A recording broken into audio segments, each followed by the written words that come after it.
ఈ వాక్యాన్ని వీక్షిస్తున్న సహోదరి సహోదరులందరికీ క్రీస్తు పేరట వందనములు. ఈరోజు వాక్యం ద్వారా దేవుడు మనతో చెబుతున్న మాట, పూర్ణ హృదయముతో నేను నీ ఉపదేశములను అనుసరింతును. కీర్తన గ్రంథము 119వ అధ్యాయము 69వ వచనము.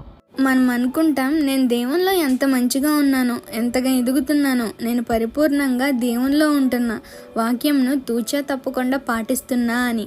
అది కేవలం మన ఊహ మాత్రమే.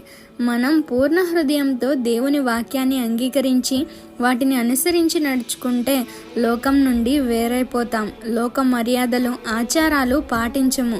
దేవునికి వ్యతిరేకంగా జరిగే ప్రతి దానిని అడ్డుకోవడానికి ప్రయత్నిస్తాం. అది మన వల్ల కాకపోతే వాటి నుండి దూరంగా వెళ్ళిపోతాం. ఇతరులను ప్రేమిస్తాం, శత్రువులను కూడా ప్రేమించడానికి ప్రయత్నిస్తాం.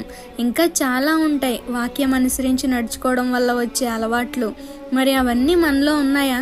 మనం మారిపోయామనుకుంటున్నాం, కానీ మారలేదు. మారాల్సింది, మార్చుకోవాల్సింది చాలా ఉంది మనలో. ఈ చిన్న సువార్త పరిచర్యలో మీ సహోదరులు. God bless you. ఆమేన్.